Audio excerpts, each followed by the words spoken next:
70 वर्ष पुगिसकेका हुनाले मैले अब कुनै कार्यकारी पोस्टको दाबी गर्ने विचार गरेको छैन। कम्युनिस्ट आन्दोलन फुट र विभाजनमा जानै सक्दै अहिले केपी ओलीको पार्टी भनेको त दक्षिणपन्थी अवसरवाद, गुटवाद, अहङ्कारवाद र व्यक्तिवादको प्रतीक बनेको। एकैचोटि डढेलो सिर्जना हुँदै झिल्काबाट डढेलो सिर्जना हुन्छ। यो विद्रोह तपाईँले यसो हेर्दा थोरै मान्छेको बहुमत भन्ने पनि लाग्न सक्छ, थोरै नै हुन्छ गुण। सबभन्दा पहिला गुण एकमा नै आउँछ। नेकपा एमाले हामीले बनाएको पार्टी, नेकपा एमालेका नस त्यसका हर अङ्गमा हाम्रा पसिनाहरू छिपेका छन्। एउटा अहङ्कारी गुटले त्यसको नेतृत्व कब्जा गर्छ। त्यो जब्बर भएर बसेको दक्षिणपन्थी अवसरवाद, गुटवाद, अहङ्कारवाद र व्यक्तिवादले हामीले दिए। विगत 9 महिनादेखि हामी पार्टी पुनर्गठनको अभियानमा छौँ। केपी ओलीको सरकार आफैमै निरङ्कुश, त्यो सरकार ढल्नु भनेको निरङ्कुशताको पराजय, त्यो सरकार ढल्नु भनेको दक्षिणपन्थी अवसरवादको पराजय, अहङ्कारवादको पराजय। कम्युनिस्ट पार्टी विघटन गर्ने होइन। कम्युनिस्ट पार्टीको सरकार ढल्यो भनेर कोहीका आँसु बगाउनु पर्ने कुनै जरुरत छैन। त्यो कम्युनिस्ट पार्टीको नाममा बदनाम सरकार थियो, त्यो बदनाम सरकार ढल्यो।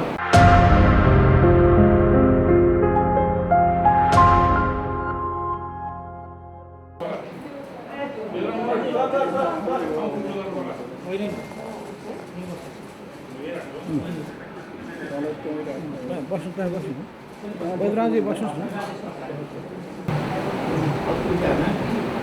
केही विचारहरू आएका छन्, अरू धेरै विचारहरू पत्रकार मित्रहरू, मैले आफ्ना केही विचारहरू आजै प्रकाशित कान्तिपुर दैनिकमा एउटा इन्टरभ्यू मार्फत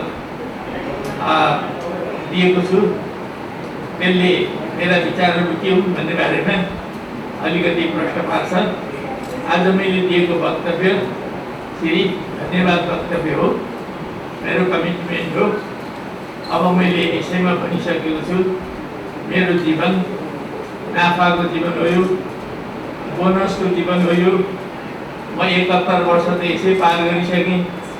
त्यसो हुनाले अब म आफ्नो सास रहन्जेल यो देशको निम्ति, यो राष्ट्रको निम्ति, यो राष्ट्रको राष्ट्रियताको निम्ति र कम्युनिस्ट आन्दोलनको विकास, विस्तार, क्रान्तिकारीकरण, एउटा मार्क्सवादी लेनिनवादी पार्टीको निर्माण, साँचो अर्थमा समाजवाद निर्माण गर्ने प्रतिबद्धता भएको पार्टी निर्माण गर्ने काममा मेरा समयहरू खर्चिने छन्।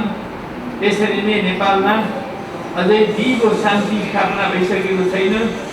त्यो दिगो शान्ति स्थापना गर्ने र समाजवादको बाटोमा जाने कुराहरूप्रति मेरो सम्पूर्ण जीवन समर्पित हुनेछ। म 70 वर्ष पुगिसकेका हुनाले मैले अब कुनै कार्यकारी पोस्टको दाबी गर्ने विचार गरेको छैन। तर पनि पार्टीले मलाई के दिन्छ, के गर भन्छ, त्यसको लागि मैले ठाउँ चाहिँ राखेको छु। तर म मेरो आफ्नो तर्फबाट भने मलाई कार्यकारी पोस्टमा माग गर्ने कुनै नैतिक अधिकार छैन। किनभने म 9 राष्ट्रिय महाधिवेशनमा चेयरम्यानको हैसियतले त्यति बेलाको महाधिवेशन सञ्चालन गर्ने क्रममा मैले जुन विधानहरू निर्माण गरियो त्यो विधानमा एउटा मापदण्ड हामीले सर्वसम्मतिले पास गरेका थियौँ। 70 वर्षको मापदण्ड, त्यो कुरा पास गर्ने मुख्य नेता मैले। त्यसैले त्यसमा गम्भीरतापूर्वक अडिएर जानुपर्छ भन्ने कुरा म आफ्नो निम्ति माग गर्छु। सबै अन्य नेताहरूलाई पनि त्यो कुरालाई ध्यान राख्नुहोस् भनेर म आग्रह गर्न चाहन्छु। कम्युनिस्ट आन्दोलन फुट र विभाजनमा जानै सक्दै अहिले केपी ओलीको पार्टी भनेको त दक्षिणपन्थी अवसरवाद, गुटवाद, अहङ्कारवाद र व्यक्तिवादको प्रतीक बनेको। त्यसैले त्यसका विरुद्ध हामीले विद्रोह गर्नु पर्यो। विद्रोह फुट होइन, विद्रोह विनाश होइन। विद्रोह भनेको एउटा अग्रगतिको निम्ति नयाँ झिल्का, एकैचोटि डढेलो सिर्जना हुँदै हिल्काबाट डडेलो सिर्जना हुन्छ। तब हामीलाई थाहा छ झापा सङ्घर्ष एउटा विद्रोह, त्यो विद्रोहलाई सुरुमै ठुलो दमन गरियो, धेरै साथीहरूको हत्या गरियो। रामनाथ दाहाल, नेत्र घिमिरे, राधाकृष्ण मैनाली वास्तवमा त्यसका मुख्य नेताहरू, मोहनचन्द्र अधिकारी, ती साथीहरूले त्यो विद्रोहको सुरुवात गर्नुभयो। तर कैयौँ साथीहरूको हत्या हो, तर त्यो झिल्कोको हत्या कसैले गर्न सकेन। त्यो झिल्कोले डडेलोको ठिक त्यसरी नै अहिले जुन विद्रोह भएको छ, यो विद्रोह तपाईँले यसो हेर्दा थोरै मान्छेको हो कि भन्ने पनि लाग्न सक्छ। थोरै नै हुन्छ गुण, सबभन्दा पहिला गुण एकमा नै आउँछ, त्यसपछि त्यो 100 हुन्छ, हजारौँ हुन्छ, लाखौँ हुन्छ। क्रान्तिको विकास त्यसरी गुणात्मक रूपले नयाँ इकाइ निर्माण भयो भने त्यही इकाइले पुराना आन्दोलनका सम्पूर्ण कुराहरूलाई रूपान्तरण गर्दै जान्छ। कहिलेकाहीँ त्यो रूपान्तरण यति छिटो हुन्छ कि 2-4 महिना 1 वर्षमा आमूलचूल परिवर्तन हुन्छ। त्यसैले हामी जुन नयाँ यात्रामा लाग्दैछौँ, यो नयाँ यात्रालाई सफलीभूत बनाउन एउटा नयाँ स्पिरिटको जरुरत छ, नयाँ इनर्जीको जरुरत छ, नयाँ चिन्तनको जरुरत छ, नयाँ दृष्टिकोणको जरुरत छ, नयाँ एउटा चाहिँ भावनाका साथमा हामीले अगाडि बढ्नुपर्छ। र तब मात्रै हामी नयाँ कार्यदिशा, नयाँ नीति, नयाँ सिद्धान्तको विकास गर्न सक्छौँ। त्यसले नेपाली कम्युनिस्ट आन्दोलनलाई फेरि यो 70को दशकबाट हामी अगाडि बढाउन सक्छौँ। नेकपा एमाले त हामीले बनाएको पार्टी, नेकपा एमालेका नस त्यसका हर अङ्गमा हाम्रा पसिनाहरू छिपेका छन्, हाम्रा मेहनतहरू छिपेका छन्। तर पछिल्लो अवधिमा एउटा अहङ्कारी गुटले त्यसको नेतृत्व कब्जा गर्यो र सम्पूर्ण पार्टीका वैचारिक, राजनीतिक, सैद्धान्तिक, सङ्गठनात्मक विकासका गतिहरू अवरुद्ध भए र पार्टीमा चिरा पर्दै गयो, जनसङ्गठनहरूमा चिरा पर्दै गयो। यसले गर्दाखेरि पार्टीलाई फेरि 9 महाधिवेशनसम्म ल्याउँदा हामीले जुन क्रान्तिकारी कार्यदिशा, नीति र सिद्धान्तको विकास गरेका थियौँ, त्यसलाई पुनर्स्थापित गर्नुपर्ने जरुरत छैन, त्यसलाई पुनर्गठित गरेर अगाडि लानुपर्ने जरुरत छैन। तर पार्टीभित्रैबाट गर्नु न भन्ने हामीले कोसिस गर्यौँ। पार्टीभित्रैबाट गर्नको लागि त्यो जब्बर भएर बसेको दक्षिणपन्थी अवसरवाद, गुटवाद, अहङ्कारवाद र व्यक्तिवादले हामीले दिए। विगत 9 महिनादेखि हामी पार्टी पुनर्गठनको अभियानमा छौँ। तर यो 9 महिनामा हामीले त्यो हिसाबले अन्तरसङ्घर्षबाट रूपान्तरण गर्न सकेन। सुरुमा ठुलो उत्साह थियो, बिस्तारै बिस्तारै शिथिलता आउन सक्यो। त्यसले गर्दा कम्युनिस्ट आन्दोलनलाई विसर्जनतर्फ जाने खतरा पैदा भयो। यसैले यो विद्रोह भएको छ। विद्रोह सिर्जनाको निम्ति, विद्रोह नवनिर्माणका निम्ति, विद्रोह उज्जवल भविष्यका निम्ति। त्यसैले त्यो उज्जवल भविष्य प्राप्त गर्नको लागि एकताबद्ध भएर, एक टिका भएर अगाडि बढौँ भन्ने म हार्दिक आग्रह गर्छु। र त्यो आग्रहका साथमा सबै कविहरूले आफूलाई एउटा नयाँ मान्छेमा रूपान्तरण गर्नु जरुरी छ। हामी प्रत्येकले नयाँ मान्छेहरू, नयाँ क्रान्तिकारी मान्छेहरू, स्वार्थी मान्छेहरू भए, निजी स्वार्थलाई लिएर अगाडि बढ्ने भए, समाजवाद भनेको सामूहिक ढङ्गले अगाडि बढ्ने, सामूहिक स्पिरिटका साथ अगाडि बढ्ने आन्दोलन हो। त्यसले सिङ्गो मानव जातिको भविष्यलाई उज्जवल बनाउँछ। हामी त्यो दिशातर्फ अगाडि बढ्दैछौँ र त्यसमा साथ दिनको लागि हाम्रा मिडियाकर्मी साथीहरूलाई म विशेष अनुरोध गर्न चाहन्छु। भ्रमका धेरै खेतीहरू भइरहेका छन्। ती भ्रमका खेतीहरूलाई बिस्तारै बिस्तारै उजाड बनाउनु पर्ने हुन्छ। खडेरी पर्ने स्थिति बन्नुपर्ने हुन्छ किनभने ढङ्गका खेतीमा पनि रस हुँदैन, त्यो आफै खडेरी हुन्छ। त्यसो हुनाले क्रान्तिकारी विचार लिएर अगाडि जाने क्रममा वास्तवमा जीवन रसिलो पनि हुँदै जान्छ, जीवन फराकिलो पनि हुँदै जान्छ, हाम्रा दिमागहरू पनि फराकिलो हुँदै जान्छ। म यहाँबाट जाँदा भारी मनले गएको थिएँ इन्डियामा, त्यति बेला पनि मैले एकताको आह्वान गरेँ, तर बिचमा धेरै घटनाक्रमहरू घटिएका। अन्त्यमा सर्वोच्च अदालतले एउटा ऐतिहासिक फैसला गर्यो, त्यसले मुलुकको लोकतन्त्रलाई, हाम्रो संसदलाई र हाम्रो संविधानलाई रक्षा गर्ने काम र त्यो रक्षा भइसकेपछि नेपालमा एउटा ठुलो राजनीतिक परिवर्तन, सकारात्मक परिवर्तन भएको छ। केपी ओलीको सरकार आफैमा निरङ्कुश थियो, त्यो सरकार ढल्नु भनेको निरङ्कुशताको पराजय, त्यो सरकार ढल्नु भनेको दक्षिणपन्थी अवसरवादको पराजय, अहङ्कारवादको पराजय, कम्युनिस्ट पार्टी विघटन गर्ने होइन। कम्युनिस्ट पार्टीको सरकार ढल्यो भनेर कोहीका आँसु बगाउनु पर्ने कुनै जरुरत छैन। त्यो कम्युनिस्ट पार्टीको नाममा बदनाम सरकार थियो, त्यो बदनाम सरकार थियो। अब हामीले सबै वामपन्थी र लोकतान्त्रिक शक्तिहरूको साझा सरकार बनाएका छौँ। यो साझा सरकार चलाउनु त कठिन हुन्छ, तर के गर्नु, हाम्रो देशमा 7 सालदेखि नै सबैको गठबन्धन बिना एक पाइला पनि प्रगति भएको छैन। त्यसैले अहिले पनि गठबन्धन जारी छ। यो गठबन्धनलाई हामीले जारी राख्नु किन जरुरी छ भने हाम्रो लोकतन्त्र कलिलो छ, हाम्रो गणतन्त्र कलिलो छ, हाम्रो सङ्घीयता कलिलो छ। यसलाई सुदृढीकरण गर्नुको निम्ति यी शक्तिहरूको बिचमा सहकार्य जरुरी छ। हाम्रा बिचमा प्रतिस्पर्धा पनि भइरहन्छ, तर सहकार्य अहिलेको मूल आवश्यकता।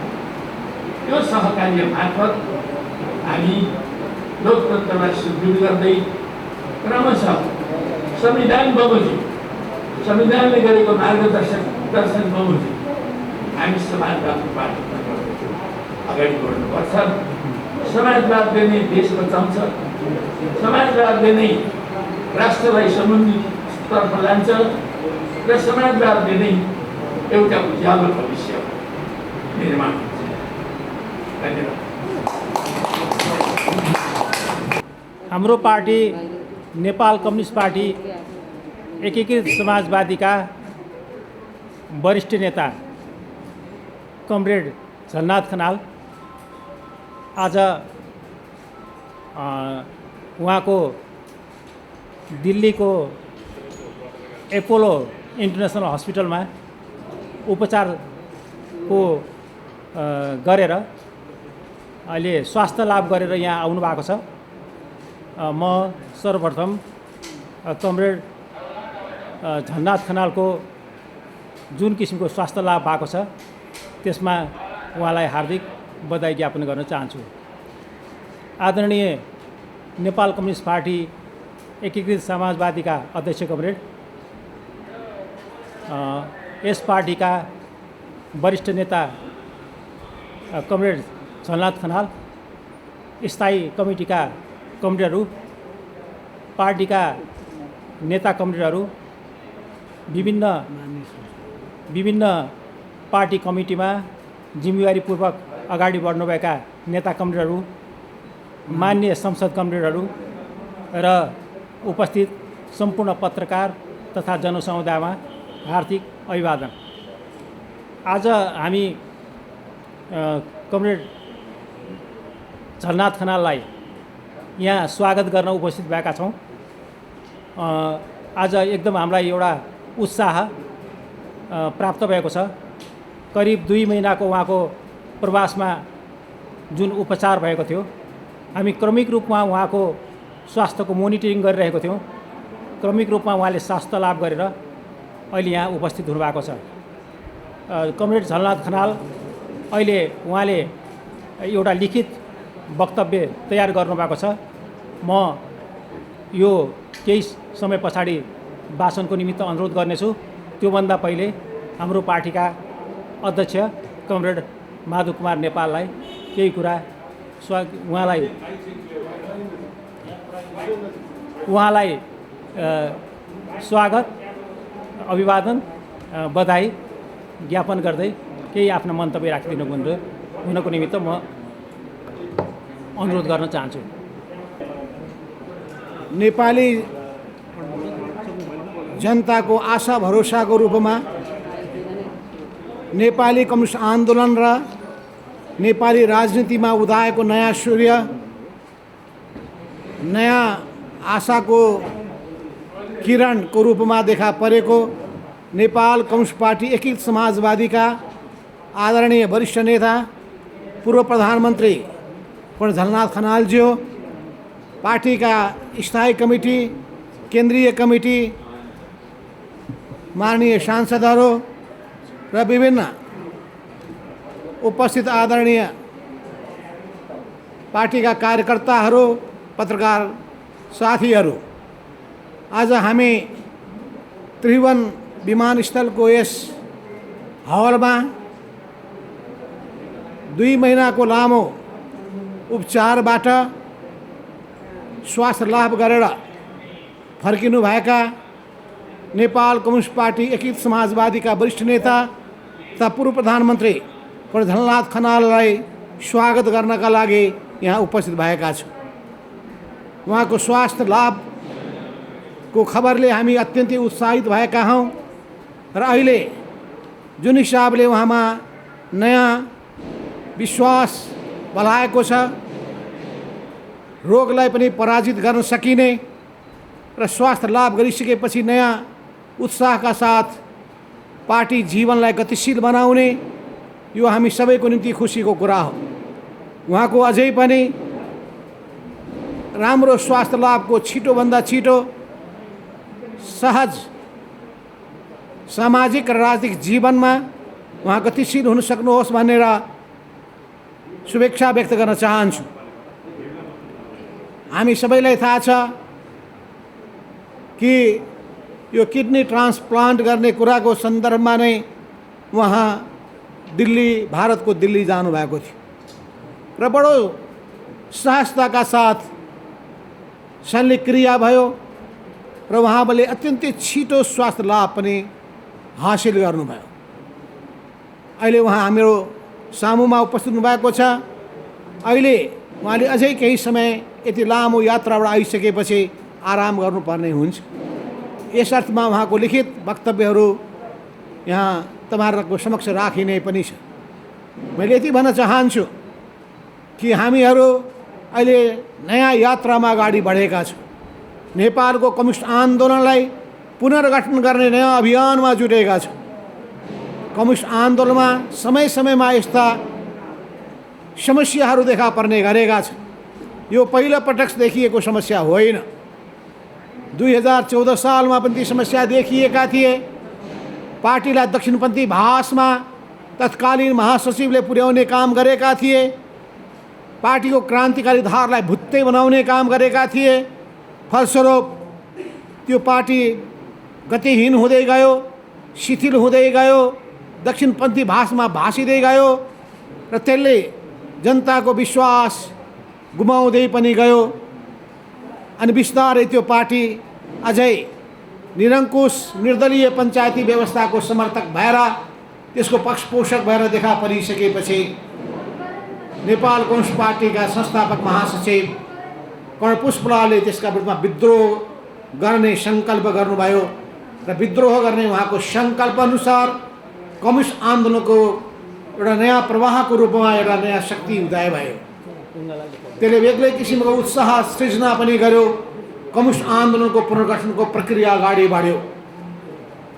त्यसपश्चात हामी तपाईँ सबैलाई थाहा छ, फेरि पनि त्यो पार्टीलाई अघि बढाउने सन्दर्भमा नयाँ विद्रोहको ज्वाला दन्कियो। झापा आन्दोलन, हरेभरे आन्दोलन, यी सबैको माध्यमबाट एउटा नयाँ शक्ति उदय भयो। कोकेको रूपमा, नेकपा मालेको रूपमा, एमालेको रूपमा उदायो। तर एमाले, नेकपा एमाले भित्र जब केपी ओली त्यो पार्टीको अध्यक्ष भएदेखि नै त्यो पार्टी बिस्तारै शिथिल हुँदै गयो, गतिहीन हुँदै गयो। त्यहाँभित्र गुटबन्दी हावी हुँदै गयो, व्यक्तिवाद हावी हुँदै गयो। त्यहाँभित्र कार्यकर्ताको समुचित मूल्याङ्कन गरिएन। यो हुँदै हुँदै हुँदै हुँदै त्यो पार्टी अहिले हामी देखिरहेका छौँ चुर्लुम्म दक्षिणपन्थी भाषमा भासियो। दक्षिणपन्थी भाषमा भासिसकेपछि र त्यसमा सुधारको कुनै पनि सम्भावना नदेखेपछि अनि हामीले नयाँ ढङ्गले पार्टी अगाडि बढाउनु पर्ने सोच बनायो। तर पनि हामीले अझै धेरै समयसम्म त्यहाँ आन्तरिक सङ्घर्ष गरिरह्यौँ। नेकपा एमाले र नेकपा माओवादी केन्द्र एकताबद्ध भइसकेपछि अब त सुधार होला भन्ने आशा गरियो। तर फेरि पनि केपी ओलीको प्रवृत्तिमा सुधार भएन। सुधार नभएको मात्रै होइन, उहाँले आफ्नो कुर्सी बचाउनका लागि प्रतिनिधि सभाको विघटन गर्नुभयो। विघटन गरेको मात्रै होइन, नेपाल कम्युनिस्ट पार्टी नेकपा एमाले नेकपाको विभाजन गर्नुभयो। नेकपाको विभाजन आफ्नो कुर्सी जोगाउनका लागि गर्नुभयो। उहाँले वास्तवमा आफ्नो गुटलाई जोगाउनका लागि गर्नुभयो। आन्दोलनको उहाँलाई चिन्ता भएन। यही सिलसिलामा पछि सर्वोच्चको फैसला भइसकेपछि उहाँले नेकपा एमालेलाई पनि विभाजन गर्नुभयो। नेकपा एमालेका क्रान्तिकारी अलग विचार समूहमा आबद्ध भएकालाई ढोका बन्द गरिदिनु भयो। पछि वार्ताका अनेक नाटकहरू रचिए। ती सबै नाटक मात्रै भए र नाटकको रूपमा जब उहाँले अब अनेक समयमा झुक्क्याउन कोसिस गर्नुभयो, ती सबै कुराहरूबाट कार्यकर्ता सचेत भए। उहाँको नाटकमा कोही पनि नफस्ने अवस्था देखा पर्यो। पछि उहाँले त पार्टीका महत्त्वपूर्ण नेताहरूलाई पार्टीबाट निष्कासन गर्नुभयो। संसदबाट निष्कासन गर्ने समेत जमर्को गर्नुभयो। तर त्यसको प्रवाह नगरिकन क्रान्तिकारी वेगका साथ अगाडि बढ्ने र उहाँका विरुद्धमा उहाँको दक्षिणपन्थी प्रवृत्तिका विरुद्धमा पछि गएर उहाँको प्रतिगमनकारी कदमका विरुद्धमा हामीले अग्रगमनको कदम चाल्यौँ र देशको संविधानलाई जोगाउनका लागि, लोकतन्त्रलाई बचाउनका लागि, सङ्घीयतालाई जोगाउनका लागि, समावेशितालाई कायम राख्नका लागि र अझै धर्मनिरपेक्षताको रक्षा गर्नका लागि नयाँ सिराबाट अघि बढ्नुपर्ने भएको हुनाले हामी सम्पूर्ण देशभक्त शक्तिहरू, वामपन्थी शक्तिहरू, लोकतान्त्रिक शक्तिहरूलाई गोलबन्द गऱ्यौँ। नागरिक समाजका सबै तबकाहरू, बौद्धिक जमातहरू र मिडिया कर्मीहरू सबैसँग हामीले हाते मालो गर्दै अगाडि बढ्दै जाने क्रममा अहिले हामी एउटा नयाँ चरणमा पुगेका छौँ। नयाँ पार्टीको रूपमा निर्वाचन आयोगमा दर्ता गरेका छौँ। नेपाल कम्युनिस्ट पार्टी एकीकृत समाजवादी नामको नयाँ पार्टी दर्ता भइसकेको छ। अनि त्यो दर्ता भइसकेपछि हामीले अब निर्वाचन आयोगमा दर्ताले प्रमाणपत्र हामीलाई दिइसकेको छ। संसदीय दलमा हामीले दर्ता गरिसके, संसदमा पनि सचिवालयमा दलको दर्ता गरिसकेका छौँ। अब जिल्लामा प्रदेशमा पनि 22 गतेसम्ममा हाम्रा जनप्रतिनिधिहरूले, प्रदेश सभाका सदस्यहरूले, जिल्ला समन्वय समितिका सबै पदाधिकारी र सदस्यहरूले र पालिकाका प्रमुख र वडा अध्यक्ष सदस्य सबैले पनि अब शनाखत गर्दै 22 गतेसम्ममा नेपाल कम्युनिस्ट पार्टी एकीकृत समाजवादीमा आफू आबद्ध भएको शनाखत गर्नुहुनेछ। र त्यो शनाखत गर्ने क्रममा नै अहिले हामी देखिरहेका छौँ एउटा नयाँ वातावरण पैदा भएको छ। जिल्लाका समानान्तर कमिटीहरू जुन क्षेत्र 4 र 5 77 सालपछि हामीले गठन गरिरहेका थियौँ, उनीहरू क्रमशः नेपाल कम्युनिस्ट पार्टी एकीकृत समाजवादीमा समाहित भएको, रूपान्तरित भएको घोषणा गरिरहेको छ। देशभरिमा एउटा नयाँ उत्साह पैदा भएको छ। अब क्रान्तिकारी पार्टीको रूपमा यसको पूर्णोदय भएको छ। यही पार्टीले नेपाल कम्युनिस्ट आन्दोलनको अब प्रवाहको रूपमा भूमिका निर्वाह गर्नेछ र अब नेकपा एमाले दक्षिणपन्थी दिशामा भासिँदै गइरहेथ्यो। वास्तवमा जनताको प्रगतिको बाधक हुने भयो, व्यक्तिवादको एउटा नाङ्गो नमुना हुने भयो, गुटवादको अर्को नाङ्गो नमुना हुने भयो र त्यहाँका नेतृत्वले जुन किसिमको निरङ्कुश प्रवृत्ति अपनाएका छन्, व्यक्तिवादी प्रवृत्ति अपनाएका छन्, सामूहिकतालाई परित्याग गरेका छन्, मार्क्सवादी सिद्धान्तलाई र लेनिनवादी सङ्गठन सिद्धान्तलाई परित्याग गरेका छन्, ती सबै चिजहरूका विरुद्धमा र उनीहरूले हुर्काउन खोजेको गलत संस्कृति र संस्कारका विरुद्धमा हामी नयाँ ढङ्गबाट अघि बढ्न खोजिरहेका छौँ। अगाडि बढ्नेछौँ हामी र नयाँ संस्कार दिनेछौँ, नयाँ संस्कृति हामी स्थापित गर्नेछौँ र सबैलाई क्रान्तिकारी बाटोमा अघि बढ्नका लागि आह्वान हामी गर्न चाहन्छौँ। र यसै सन्दर्भमा अहिले हामी कम्युनिस्ट पार्टीका वरिष्ठ नेता कमरेड झलनाथ खनाललाई हामी स्वागत गरिरहेका छौँ। तपाईँहरू आइदिनु भयो। सबै म पार्टीका नेता, कार्यकर्ता, पत्रकार महानुभाव सबै मित्रहरूलाई धेरै धेरै धन्यवाद दिँदै फेरि पनि कमरेड झलनाथ खनालको अझै स्वास्थ्य अझै राम्रो बनोस् भन्ने शुभेच्छा व्यक्त गर्दै आफ्नो भनाइ यहीँ टुङ्ग्याउँछु। र त्यसपछि यो यसको कमरेड झलनाथ खनालको वक्तव्य पाठ गर्नका लागि, वाचन गर्नका लागि कमरेड प्रवेश हमाल पार्टीका स्थायी कमिटीका सदस्यलाई हार्दिक अनुरोध गर्छु। म वरिष्ठ नेता कमरेड झलनाथ खनालको तर्फबाट यो उहाँको वक्तव्य पाठन गर्न गइरहेको छु। प्रिय पत्रकार मित्रहरू तथा आम जनसमुदायहरू, म करिब 2.5 महिना अघि मेरो स्वास्थ्यमा गम्भीर समस्या आएर नर्भिक इन्टरनेसनल हस्पिटलमा उपचार गराइरहेको थिएँ। तर मेरो स्वास्थ्य दिन प्रतिदिन बिग्रिँदै गयो। म चिकित्सक हुँदै गइरहेको थिएँ। यस्तो अवस्थामा मलाई उपचार गरिरहनुभएका डाक्टर पनि चिन्तित हुनुहुन्थ्यो। म उपचारका निम्ति बाहिर जाने सोच बनाइरहेको थिएँ।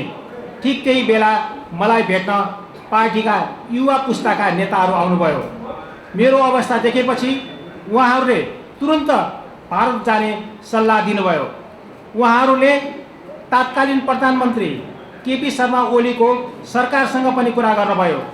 सरकारले समेत सहयोग गर्ने भएपछि म गत असार 2 गते दिल्ली प्रस्थान गरेँ र त्यस दिन म इन्द्रप्रस्थ एपोलो हस्पिटलमा भर्ना भएँ।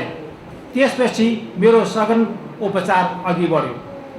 मलाई प्रारम्भमा यसरी सहयोग गरेकोमा पार्टीका युवा पुस्ताका नेताहरूप्रति आभार व्यक्त गर्न चाहन्छु र तत्कालीन प्रधानमन्त्री कमरेड केपी शर्मा ओली र अर्थमन्त्रीलाई विशेष धन्यवाद दिन चाहन्छु। त्यसपछि लगत्तै नेपालमा ठुलो राजनीतिक परिवर्तन भयो। प्रधानमन्त्री शेरबहादुर देउवाको नेतृत्वमा 5 दलको नयाँ गठबन्धन सरकार स्थापित भयो। मेरो उपचारको क्रमलाई गठबन्धनका सबै नेताहरू र प्रधानमन्त्री शेरबहादुर देउवाले सहयोगलाई जारी राख्ने निर्णय गर्नुभयो। त्यसका लागि कमरेड माधव कुमार नेपाल लगायत गठबन्धनका सबै आदरणीय नेताहरू र प्रधानमन्त्री शेरबहादुर देउवाप्रति पनि म हार्दिक आभार व्यक्त गर्दै धन्यवाद दिन चाहन्छु। म सँगसँगै एपोलो हस्पिटल पुगेर मेरो उपचारमा विशेष सहयोग गर्नुहुने डाक्टर लार्के लामालाई पनि विशेष धन्यवाद दिन चाहन्छु। एपोलो हस्पिटलमा भर्ना भएपछि उक्त हस्पिटलका वरिष्ठ डाक्टरको टिमले मलाई तुरन्त डायलाइसिसमा राख्यो र सघन उपचार सुरु गर्यो। त्यस क्रममा उक्त टिमले मलाई मेरो मृगौला ट्रान्सप्लान्ट नगरी नहुने कुरा स्पष्ट पार्यो। त्यसपछि म हस्पिटलबाटै डोनरको खोजीमा लागेँ। त्यो खोजी भइरहेको बेला मेरै आफन्त दिदीको छोरीले आफ्नो सानो बालाई एउटा किडनी दिन तयार रहेको खबर गरिन्। यो खबर मेरो निम्ति सबैभन्दा महत्त्वपूर्ण खबर थियो। छोरी मेरिना चित्रकारलाई मैले एपोलो हस्पिटलमै बोलाएँ। उनको स्वास्थ्य परीक्षण भयो। हरेक प्रकारले मलाई म्याचिङ हुने प्रमाणित भयो। त्यसपछि डाक्टर प्रोफेसर तथा वरिष्ठ सर्जन सञ्जीव गुलेरियाले मेरो अपरेसन गर्नुभयो। किडनी ट्रान्सप्लान्टको त्यो अपरेसन 100% सफल भएर मैले नयाँ जीवन प्राप्त गरेँ। अहिले म पहिलेभन्दा राम्रो र ताजा महसुस गरिरहेको छु।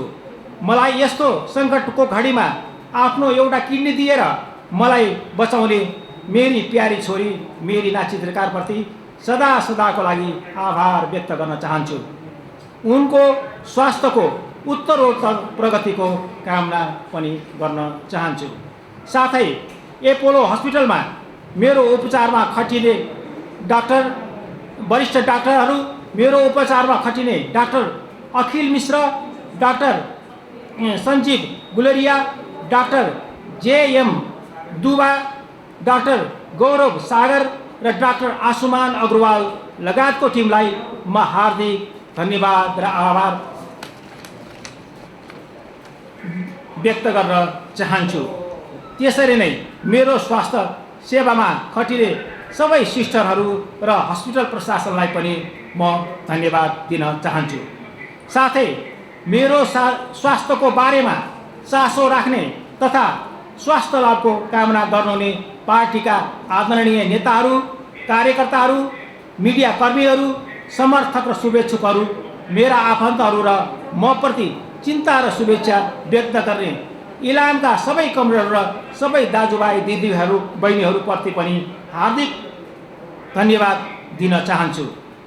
मलाई निकै समय अघिदेखि नै मेरो स्वास्थ्यको बारेमा गाइड गर्नुहुने डाक्टर ऋषि काफ्ले प्रति पनि आभार व्यक्त गर्न चाहन्छु। अन्त्यमा मैले यो पछिल्लो सर्जरीपछि बिल्कुलै नयाँ जीवन प्राप्त गरेको महसुस गरेको छु। मेरो यो नयाँ जीवन मैले बोनस प्राप्त गरेको नाफा जीवन बनेको छ।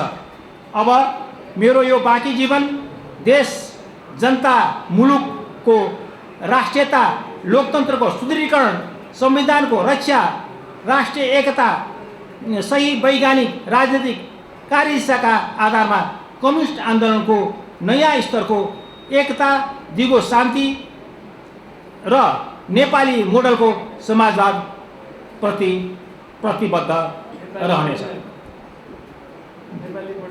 नेपाली मोडलको समाजवाद प्रति प्रतिबद्ध रहनेछ। झलनाथ खनाल, संस्थापक नेता, नेकपा एकीकृत समाजवादी।